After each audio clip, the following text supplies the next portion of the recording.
Hey, good evening, everybody. I am so excited for you guys to join us tonight. We are going to go to the Victorian and Regency eras. So grab a cup of tea and help me welcome Julie Klassen and Joanna Politano. I was going to put your names together. So thank you for joining me, ladies, even though I mixed up your names. They forgive you, Chris. We're glad to be here. Yes. Good. So first I'll get started. I always like to have everybody let me know what your newest book is. Now, Julie, I know yours isn't coming out, or is coming out, but not for a little while yet. So please make sure you mention the release date. So Okay. Julie, if you want to go first, what is your Sure. new book? Well, my new book this is an ARC, so this is an advanced reader's copy, but it's so pretty I had to show it. So it's The Sisters of Seaview. It's book one in a new 3-book series. Some of you know that most of my books are standalone, but I have written one other series, and now I'm excited to introduce a new series. So the book is about 4 genteel sisters who've never had to do a day's work in their lives, and after their father dies, they're impoverished. And the only way they can think of to make ends meet is to rent out some of the rooms in their seaside house. And they expect to receive elderly invalids because they historically flock to the seaside for their health. But instead they receive some other interesting guests, including eligible gentlemen and a handsome Scotsman with a secret. So it has romance, mystery, some interesting historical tidbits. So I'm looking forward to readers getting a hold of it. Exactly. And Joanne, yours is kind of in the other direction. Yours is the Victorian. I should have mentioned, Julie, sorry, that yours is Regency. So That's okay. and December 6th, I forgot to say December 6th. You asked me right out of the mind. December 6th. I forgot to write it on our sticky note. So Joanna, you are writing or have released your latest, and I believe you write exclusively in Victorian. And Julie, you're in Regency completely. Okay, Yes. just want to make sure we have that right. And those listening, we are going to delve into the differences a little bit tonight. So, but Joanne, tell us a little bit about your Lost Melody. Sure. Okay, so here's the book. Another beautiful cover. Oh, Ravel does a fabulous job, honestly. This is set in the late Victorian era, and it combines mental health with music therapy. It's set in the asylums, and I wanted to lighten it up, so I made my heroine a concert pianist. And so the music therapy was a very burgeoning concept back then, so I couldn't dive into it nearly as much as I wanted to, but it was so fascinating reading about brain chemistry and things like that. But there's a whole lot of music in the book. There's some romance, a lot of mystery. It's slightly more on the creepy side, not very bad, just a little bit more than my usual books, but there's still a whole lot of, music and tender moments and things like that to kind of lighten it up a bit. Definitely. I will admit, you're right. It is a little more creepy, but I didn't lose any sleep over it like, some other books you can read. So, Yes. So can I just ask, Joanna, are you musical? Is that where that all came from? Are you a musical person? I've been playing the piano since I was probably, I don't know, 4 or 5, I think. Not in a professional level, just, taking lessons and then playing for my kids and Disney and show tunes and things like that for them. But I don't know, when I thought about the asylum, when God invited me into that, I was like, okay, I need to contrast this with something beautiful. What's the most beautiful thing I could think of that existed in Victorian England? And that was music. So I just brought that in very heavy-handed in there. And it is. You're right. It was nice to have that in there as a break for the other things that were going on. So I enjoyed that part of it. I like the book. Don't get me wrong. The whole thing is good. We are trying not to do spoilers on either book, Julie's because it's not out yet, and Joanne's because it's only been out about a week and a half. So if you haven't had a chance to read it. So if I do let something slip, yell at me, don't yell at them. They will nicely answer my questions, even if I goof up. So one thing we should discuss, and I want to kind of get into this Victorian Regency before we get too far away from it, because they're very different, and yet some of it is somewhat the same. So we talked a little bit. Do you guys know what years are considered Victorian and which ones are considered Regency? Yeah, I mean, there's the official definition of the Regency period, which is when the Prince Regent was reigning. So that was 1811 to 1820.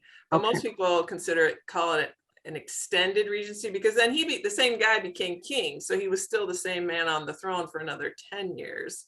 So, and some people even go a little bit back into the Georgian period, but basically that, early 1800s up until 1830, really. Nice. And and now I know Victorian's a little longer. Yes, Queen Victoria reigned for quite a long time. 1837 is when she started, and right around the turn of the century was when she died and her son took over.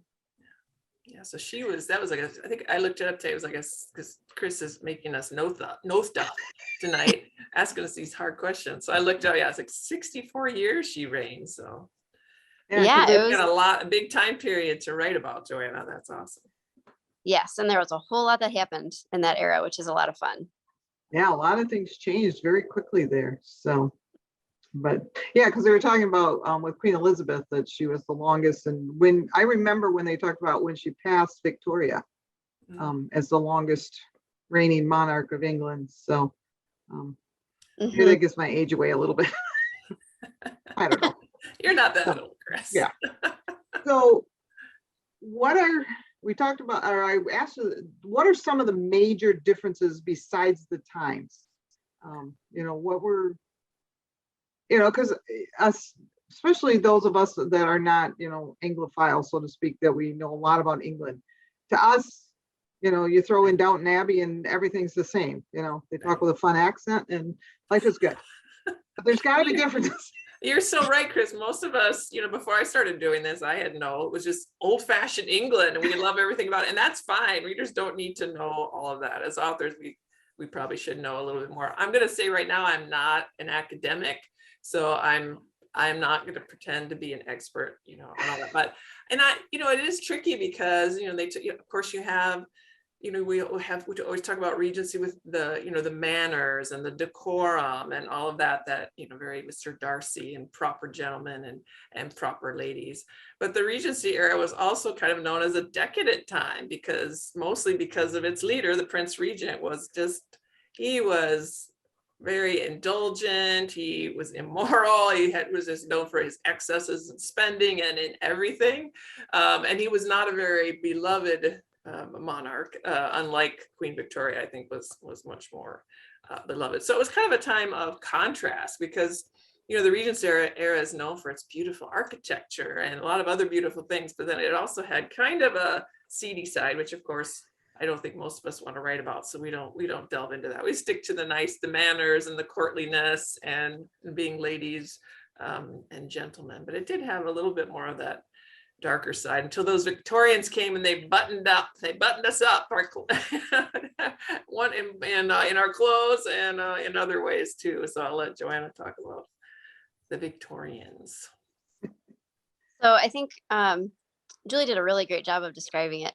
I think the societal norms that started to kind of shape in the Regency became almost like rules, like hard and fast rules in the Victorian England.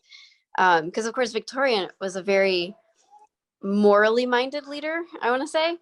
And so the expectation of everyone was kind of this black and white moral code. And, we all know about the chaperones and the clothing and the don't show your ankles and don't, go to the theater or don't be part of the theater type of thing.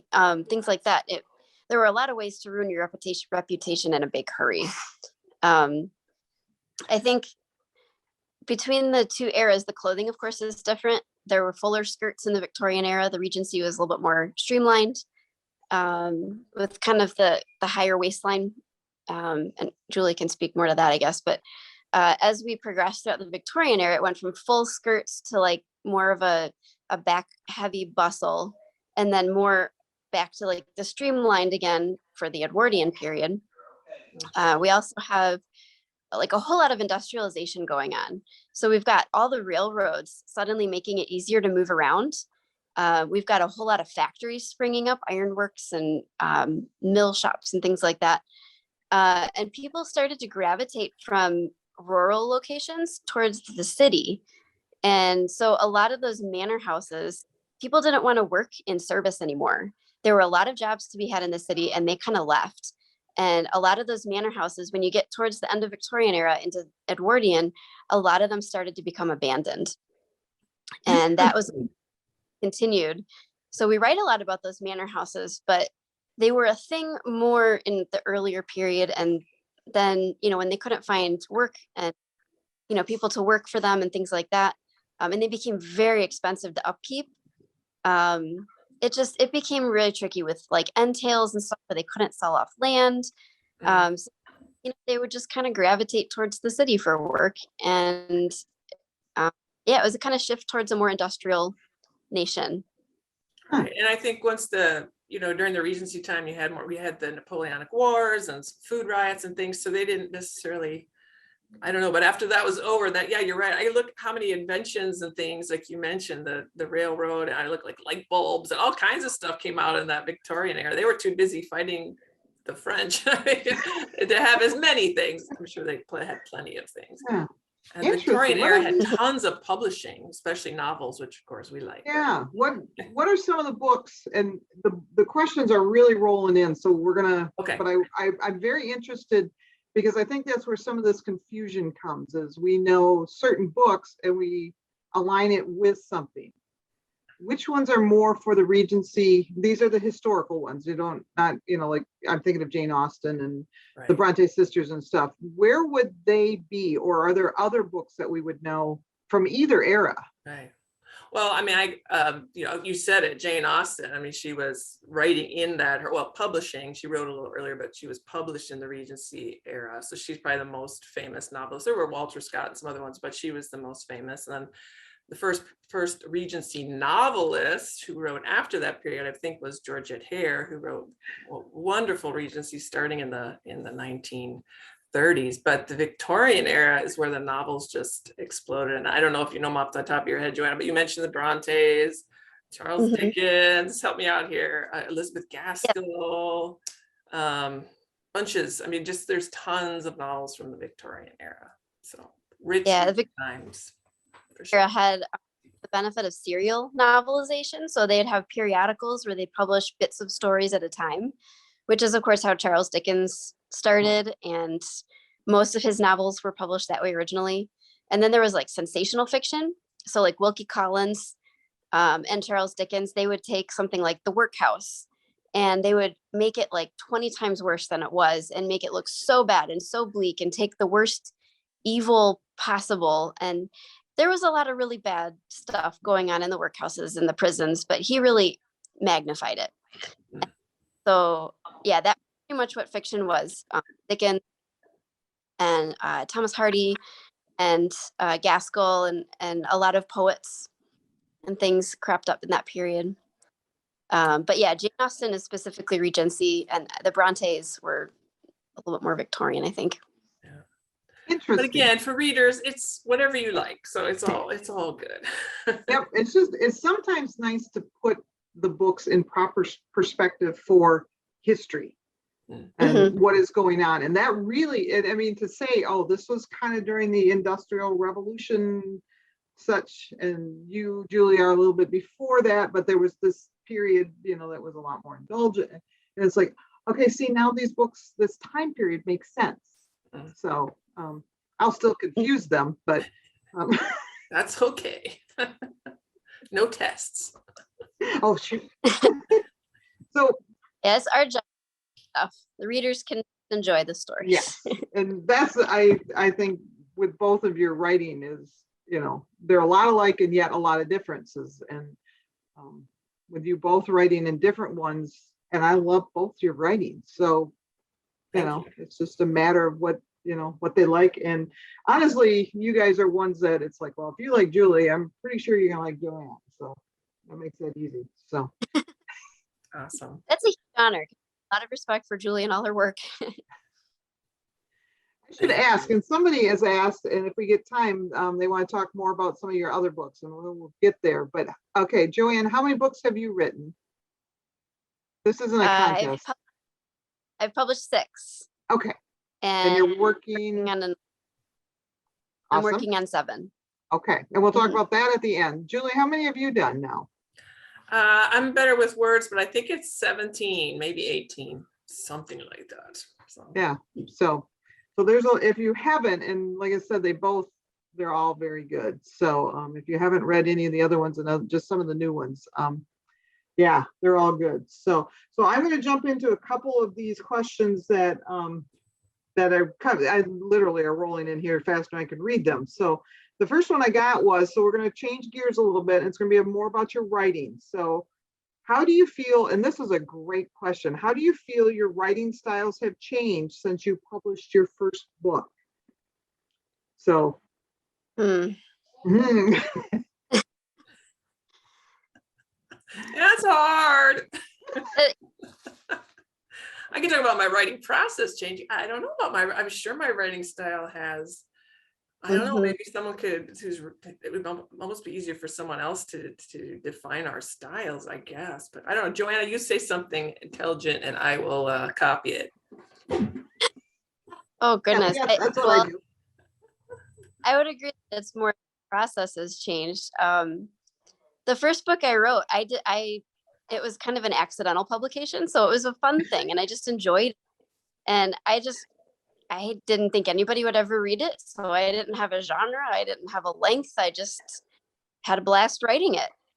And I've tried plotting. I've tried lots of different ways to organize, and it doesn't work. I just kind of seat in my pants, but I have gotten a lot more trusting in the process and, that God knows what he's doing, I guess. That's probably Go ahead. That's it. That's the biggest difference, I think. Are you more comfortable with your process now? I wish I could speed it up sometimes. I feel like it could be more, especially when I hear people talking about plotting and I just can't do that. But I have come to realize, even if there's only 6 weeks left, it'll be okay because it'll just be okay because God knows what he's doing and I don't. I'm really glad he does most of the time or all the time, but because Yes. I never do. So. Same.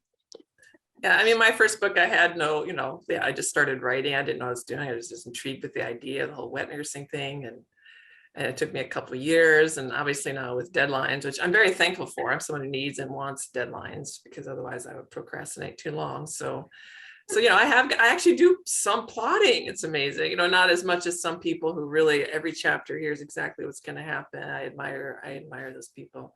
And I do quite a bit of character work ahead of time, but I don't know. I'm intrigued with the style question, but I don't know that I can answer. I'm going to think about that though.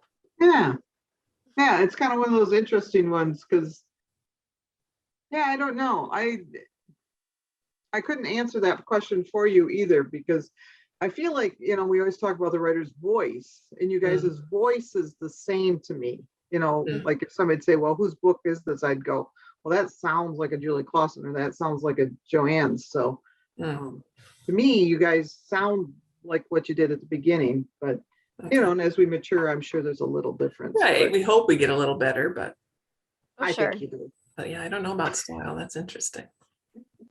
I don't know. I'm not sure you'd ever want your best book or your first book to be your absolute best book. Oh, yeah. You know what, Chris? So many people tell me that about Lady of Milk Manor, and I'm like, part of me is like, oh, that is so, really, after all these books? Yeah. Isn't that So interesting? right. I liked your first book. I remember that, but not everybody, obviously. We all have our different favorites. We all like different things, and that's great. Yeah. Mine is, I think it was The Silent Governess, where she lost her voice. Yeah. That was fascinating for one who talks some. I don't talk a lot, but so. But yeah, I did like your series too. I know. Yeah. So, anyways, here we are off on a rabbit trail. Sorry, people. Oh, if somebody wanted to know, you're gonna legitimately get to say yes or no on this. Does anyone else in your families write? Like household or extended Yeah, family? extended family, household. My brothers both write. Really? Yeah, I mean, they're different. One writes more like nonfiction, and the other one has written some. It hasn't been published yet. The older one has been published. So yeah, and my husband has one of those books, Gathering Dust. My computer nerd husband has written 95% of a historical novel. So Oh. he hasn't worked on it for like a Oh. year and a half. So COVID was hard for us all. I have Liz Curtis Higgs' husband. He did the one too. So see, we'll keep bugging him now. Did you answer, Joanna? I'm busy chatting away. What did you answer? I was trying to think. Both my parents, my dad has written a bunch of books that he claims will go. He just randomly sent me 100,000 word document one day, and he's like, "Oh, here, you can look at this," and it was a whole book. And I was like, "Dad, what? You didn't tell me any of this." So he's since written, I don't know, 4, 5, 6 books, and he won't let me read them except for the first one. My mom has been a writer on and off for most of my life. She's a teacher, and so I could see her writing children's books or something. And then my 8-year-old daughter, she picked up writing like it was her best friend. She's really creative and really good at it. So we homeschool, and I always, part of her homework is write for 15 minutes, and she just eats it up. So it's really fun. Can't wait to see where that goes. Me too. She'll be one of those publishing something when she's 13. That way we all feel bad about our own careers at that point.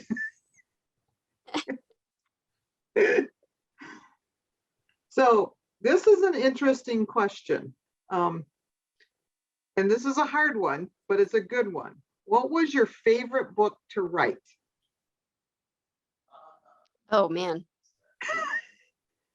Told you it's hard, but it's a great question. Yeah. Okay. I have a couple.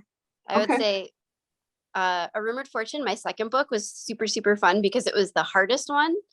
Oh. It contracted, like I sold my first book after I had written it. So this was the first one where I had a deadline, and the deadline kept getting shorter, and I had a newborn, and like he didn't sleep. So I absolutely could not finish that book on my own. And I had to learn how to like knock my self-independence out from under me and rely on God. And so there was so much of God in that book.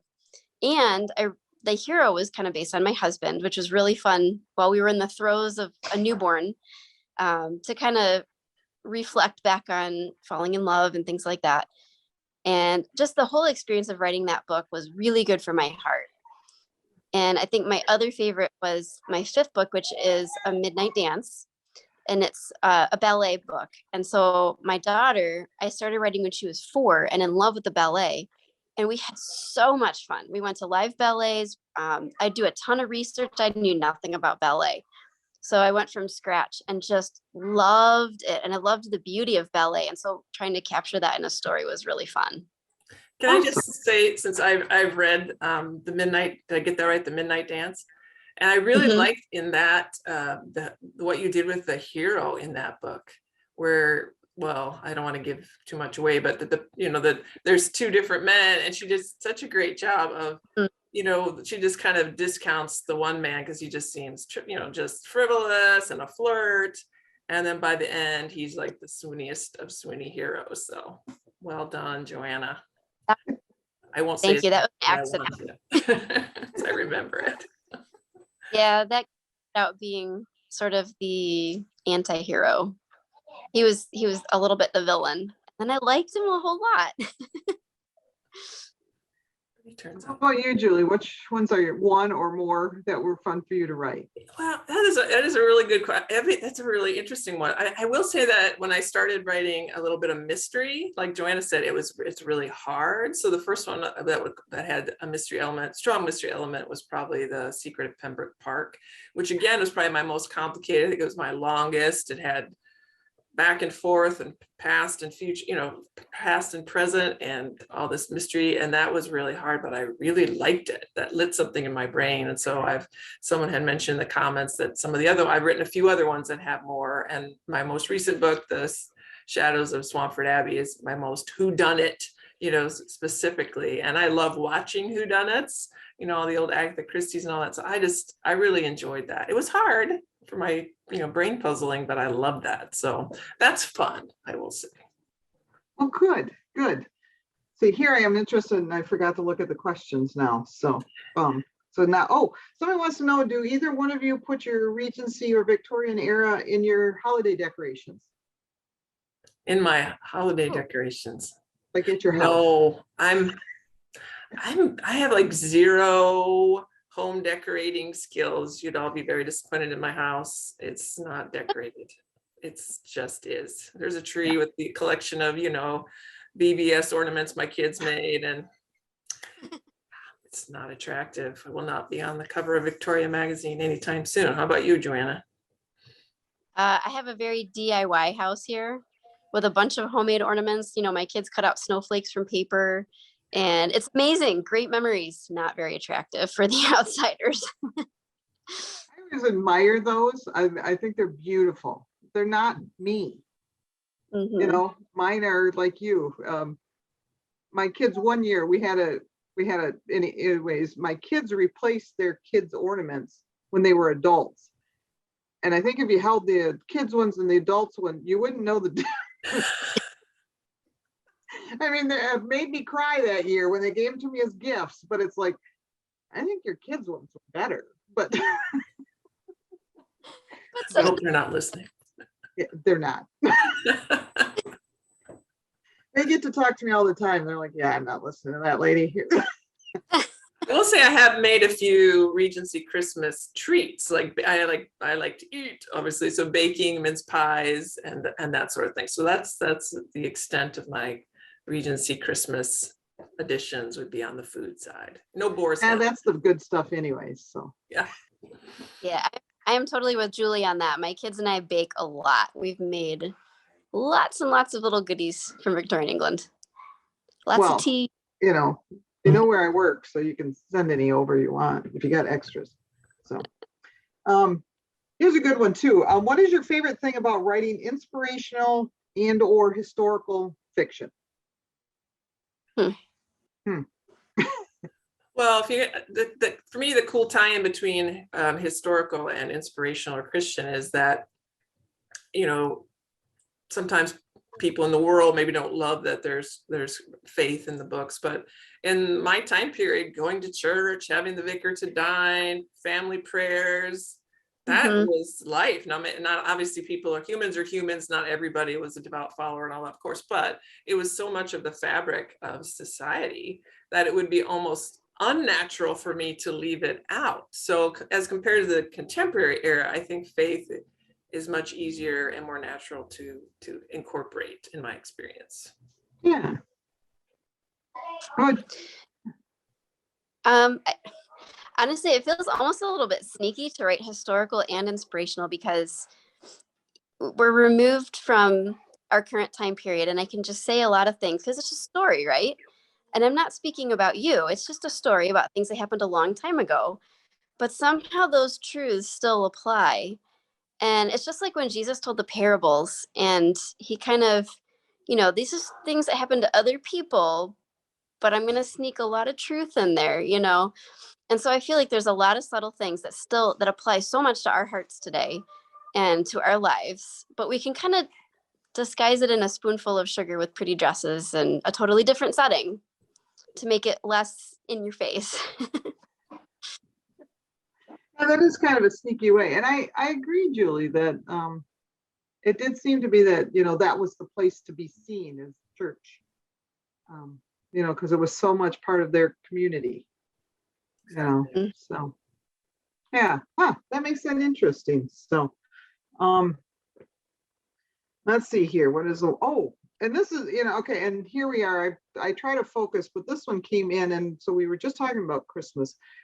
Do you guys know, and if you don't, that's fine, because it does require a little bit of research, what was Christmas like during the Regency era and or the Victorian era?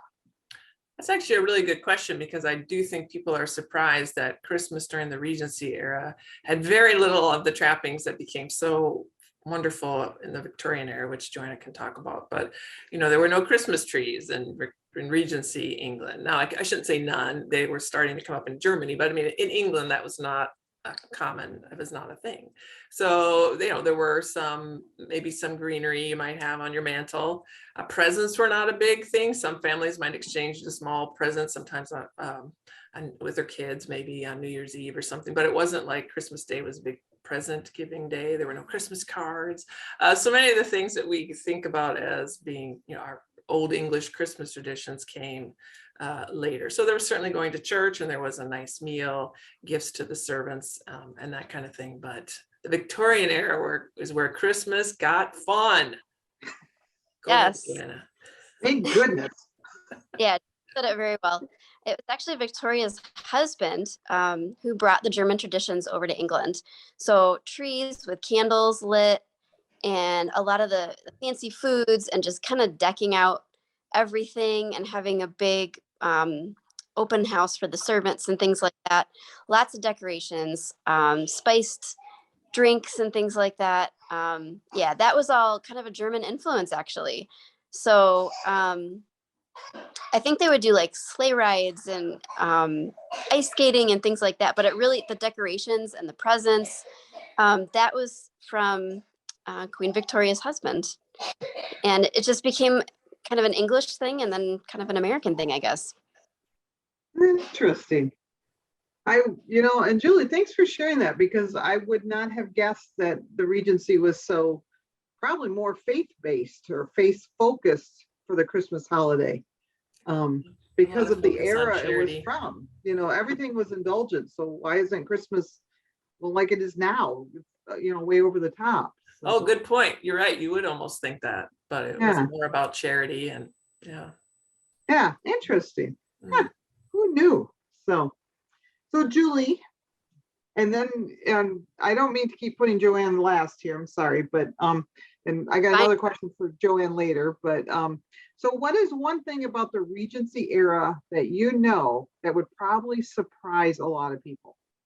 Well, readers are really smart, and they read probably a whole lot more than I do. So I don't know if I'm gonna be able to surprise anybody, but something that surprised me, those of us who have read, Regencies, we've always thought, okay, a gentlewoman is very limited. She can only, if she needs money, she can only be a governess, maybe a companion.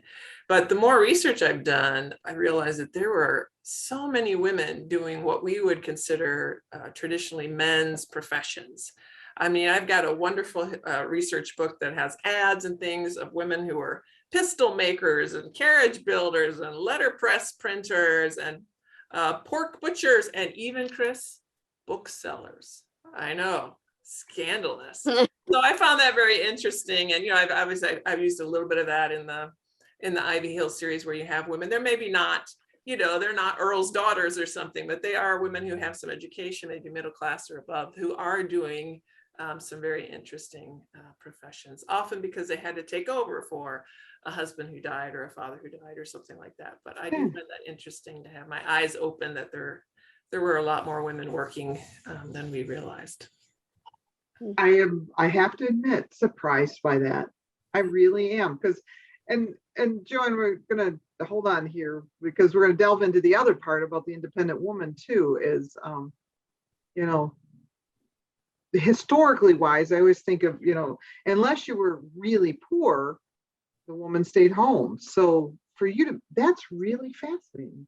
Huh. Things I don't learn on these things. So is there anything about the Victorian era that would surprise us? I would probably say something similar to Julie and add to that. A lot of the books that are written in the Victorian era concentrate on these really the wealthy, right? Like the lords and the ladies and things like that. It was such a small percentage of the people. It was so small. And there were so many people who had very full lives, and they would be what we consider poor, but I mean, that was just what most people, that was their experience, that was You know, there were shopkeepers and there were farmers and there were lots of people who could make ends meet, and they were, you know, there wasn't so much of a middle class back then. It was a little bit lower, I think, than that, but it really wasn't all of these fancy gowns and house parties and things like that. It was such a small bunch of people in the Victorian era. Interesting. Interesting. And you kind of answered, both of you kind of answered my next question, which was about the independent woman and how you made them historically accurate. So, yeah, it is a rub because the truth, at least in my era, I mean, marriage, we all, if you watch Pride and Prejudice, we all think Mrs. Bennet's just the worst, but she has those 5 unmarried daughters and they're going to be in serious trouble. I mean, not just, but serious financial trouble if somebody doesn't marry really well and offer to take the other ones in. So, I mean, it was a bigger pressure because like women were, at least genteel women were limited and were really supposed to marry well. So, but yes, we don't necessarily want to read just about women who that's their only goal is to marry. So it's much more interesting to write these well-rounded characters. Yeah. But of course, I want the swoony happy ending where they do fall in love with a man and get married too. So I want the best of both worlds. Yeah, definitely. So somebody has asked, what authors were your greatest inspiration? Now, it didn't have to be a Victorian or a Regency author. Who influenced you wanting to write? Joanna, you go first, since I don't want to hog it. Well, I think Daphne du Maurier was one of my favorites. So I read through a lot of classic literature as a kid and a lot of like just high school literature and things. And then I found Daphne du Maurier and I about fell out of my chair when she surprised me in Rebecca. I got, 2/3 of the way through the book and you totally think, it follows a certain pattern. And then all of a sudden you turn a 180 and I was like, that's amazing. I love this. So I knew if I was ever going to write someday, I wanted to surprise people. And I wanted that really beautiful flowing language that sort of would evoke that time period a little bit. And she has such rich prose. I can't, of course, live up to that, but just that style really woke something up in me and made me want to write. So I think, and also Dickens influenced me quite a bit. His characters are amazing. They're a little bit over the top, but man, they're so well drawn. You can hear them. And I think further back, I would say C.S. Lewis and Roald Dahl kind of expanded my imagination and got me out of the box a little bit. Awesome. And I You're agree. so right about. Oh, go ahead.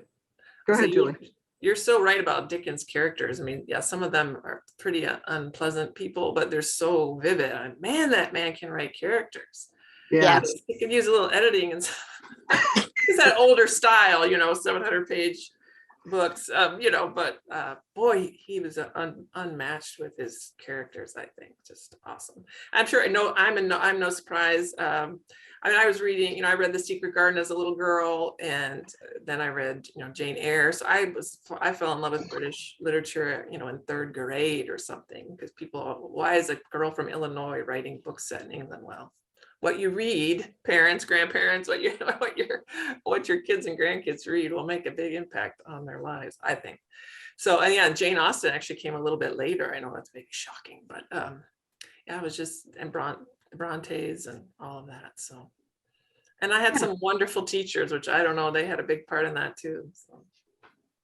Yeah, it's not, and I understand that too, because it's quite often whenever I talk to writers, is there was that one teacher, and it's not even always the English teacher that just was their champion. So yeah, there you go, teachers.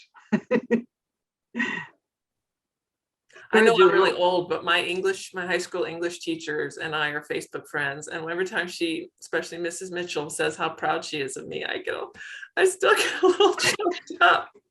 I just love that. Anyway, so yeah. That's amazing. Yeah, that is amazing. So, here's kind of a fun question.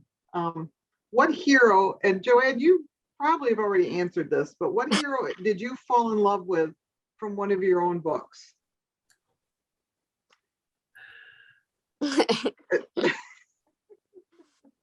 Julie, So I probably, go ahead. I think I've answered.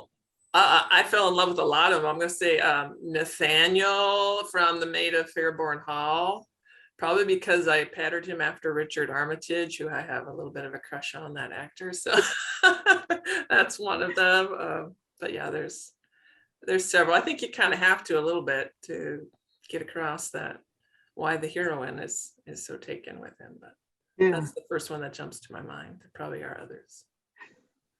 How about you, Joanne? Like I said, we probably have a pretty good guess, but Yes. Well, aside from A Rumored Fortunes hero, I don't know. I ended up liking Jack a whole lot in the Midnight Dance, the ballet book. He was so unexpectedly charming yes. and fun. He had so much energy. So writing him was a piece of cake because he was just so defined early on. But I guess I liked the hero from my Lady Enderley as well.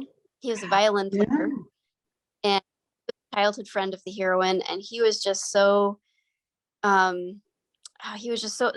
pure about him, and so sweet and so noble, and I really appreciated him. Yeah. And do you find yourself, and I don't know that falling in love is quite the right word for it, but do you find yourself intrigued or, something with each one of your, even just the female leads too? Do you find yourself going, oh, I want to be their friend, sort of thing? I hadn't thought about it that way, but that's definitely the experience. Or, with my new book, I don't have any sisters, but I'm writing about 4 sisters, and man, I wish they were my sisters. You don't have sisters? No, I don't. Oh That's man, why I had such a good time nailed creating them. sisterhood. If it makes you feel better, you got sisters down. Oh, good. Really enjoyed it. So, Good. yeah. But well, good. So, somebody wants to know, how long does it take each of you from concept to print? Now, print is a little, because I know you're usually, you got like 3 or 4 books in different stages of editing and releasing all at the same time. So how long from concept to like, I have now done the last edits? It's about, I'm doing 1 book a year, so it's about 8 months, basically. And then, yeah, there's the things that happen, after it's off of my computer, that it's in that fancy black box now. I haven't seen the final yet, so I've been done with it since August or something, and then it'll come out in December. And I'm pretty far along on I have a rough draft of the one that comes out next year. So yeah, for me, it's about 8 to 12 months, including. How about you, Joanne? Well, if we're talking concept of publication years, I often my head gets sort of invaded by an idea and I start taking notes. And so I have an entire electronic notebook with tabs for each idea. And I just keep adding and adding and adding characters and lines and thoughts and scenes. And so by the time I present it to my publisher, I have a rough idea of the storyline. And then it takes me, a year to write it, and then another year for all the edits and the cover design and stuff like that till it's published. So I currently have a backlog of like half a dozen ideas that are just in process in different stages, kind of sitting there. That's awesome. It's a good thing you're young. Yeah, your readers are very happy right now. Yay!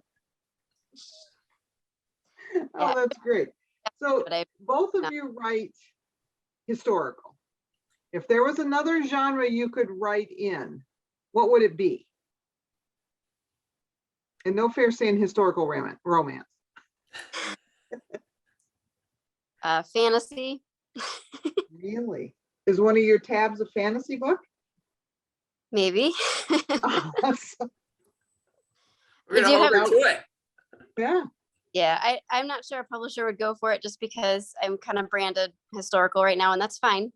But especially when I read stuff to my kids, I read the Narnia Chronicles, and I read authors like Morgan Bussey and Nadine Brandis, and oh my goodness, they just kind of capture my imagination, and ideas are just spinning without me trying.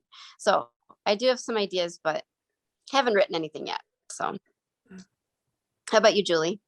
Well, I mean, I wrote one contemporary 100 years ago, and I figure I would have a really hard time writing about 20-year-olds now because I'm distant from that. But I do have like a couple of, I know this is, you're going to scoff, but I want to write a time travel, but it would be someone going back to, you guessed it, Regent England, but it would like kind of marry that, a little bit of the contemporary.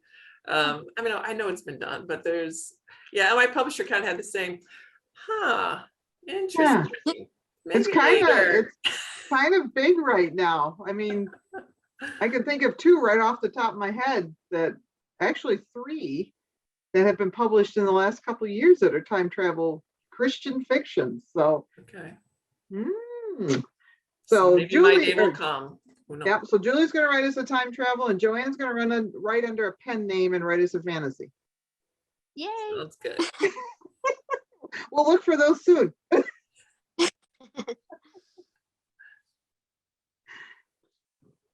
Oh, somebody wants to know which book of Richard Armitage, I can never say his name right, did you have the inspiration for?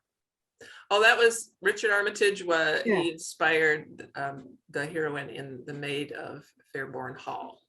There you go. Somebody wanted to know, so I thought I'd ask for him. And then I immediately slaughtered his name, so I'm glad you knew which okay. I was talking about.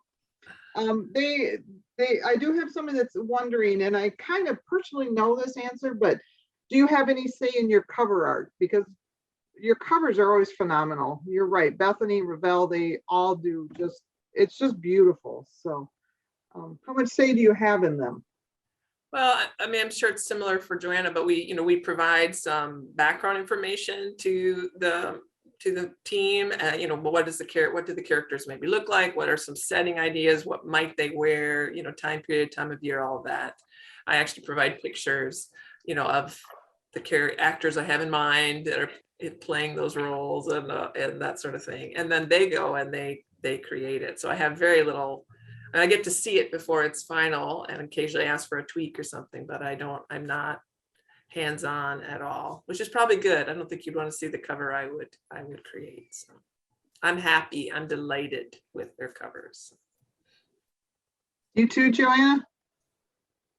Yeah, very similar process. I'm definitely more of an art appreciator than an art creator. So when it comes to cover design, I so appreciate Ravel's art team and what they do.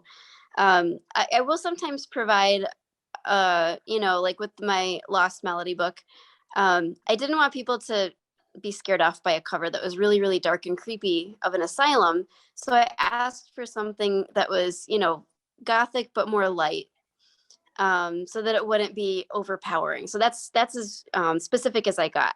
And then with A Midnight Dance, I said blue. I really want blue. Interesting. I was just like, I keep picturing this kind of blue with the cover, and they pulled it off. And they totally didn't. They didn't have to take my desires, but they are very kind and gracious about working with those.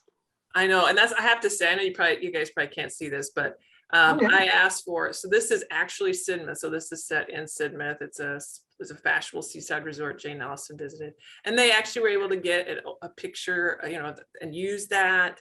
I wanted a bathing machine. Any of you watch Sanditon? I said, can you digitally put in a bathing machine? They are so gracious to give us, some things that make our author hearts happy while still creating a far more beautiful cover than we could ever imagine.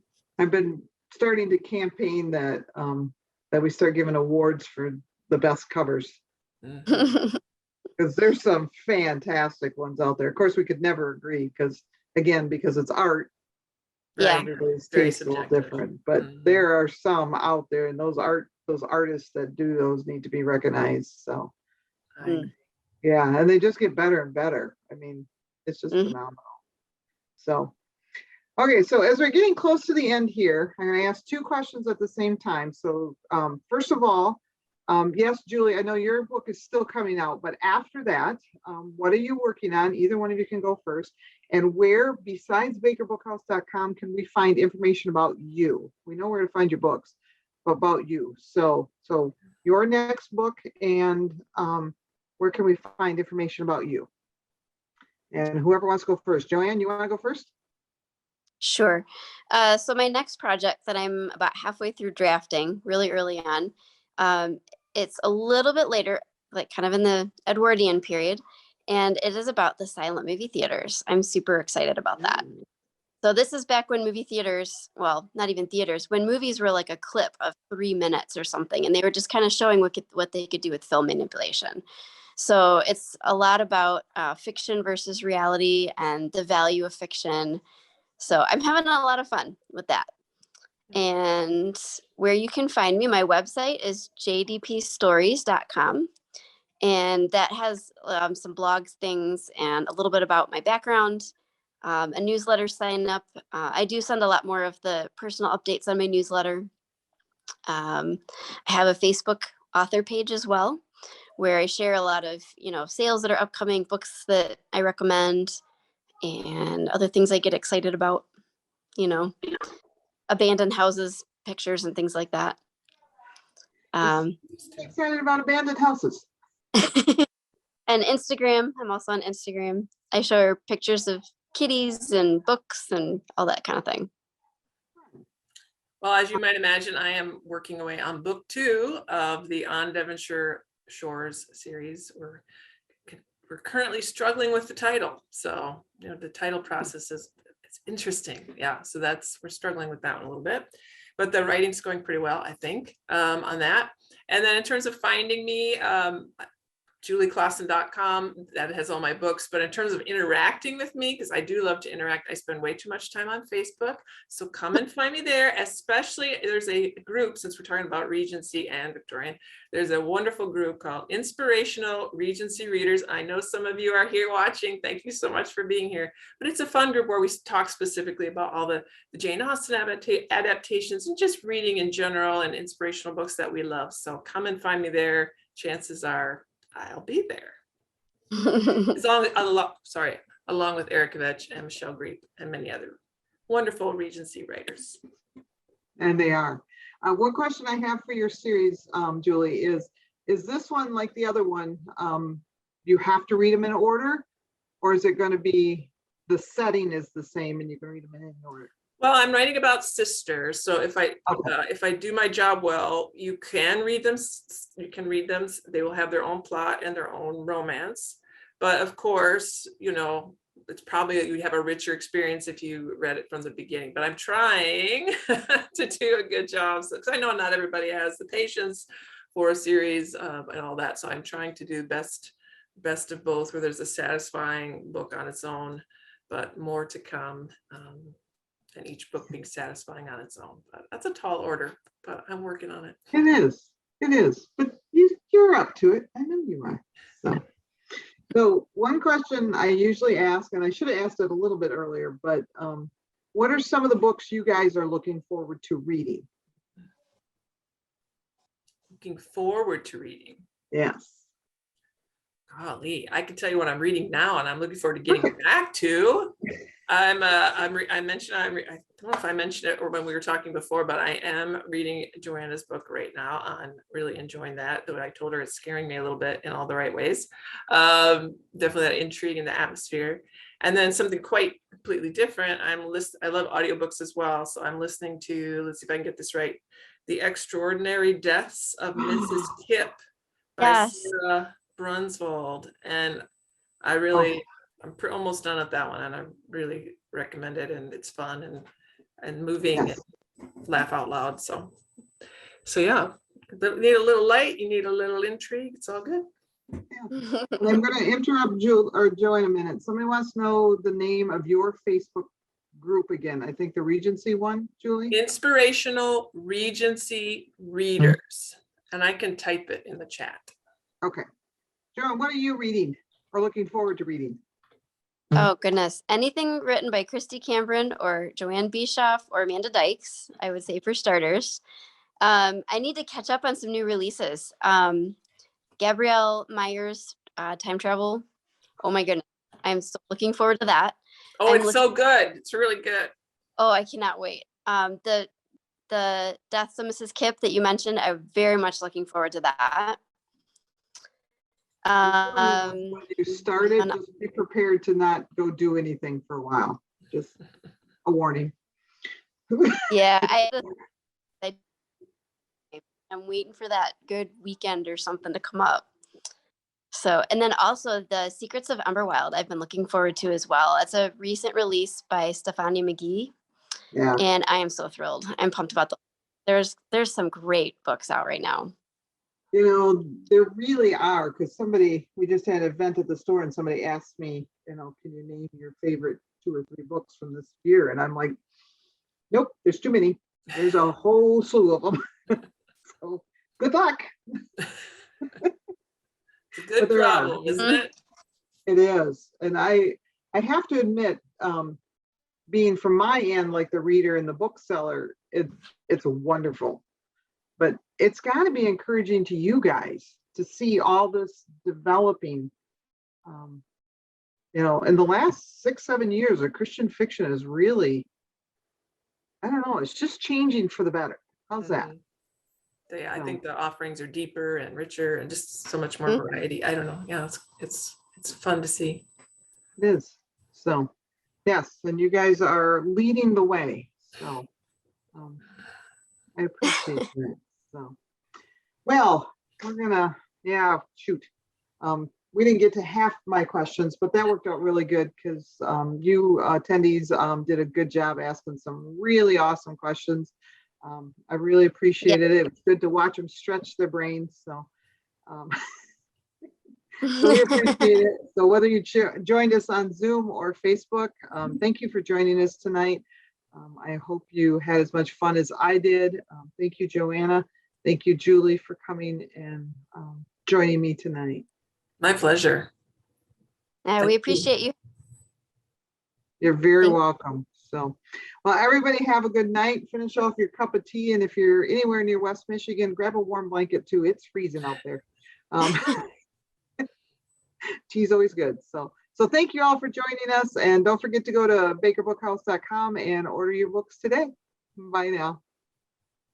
Bye.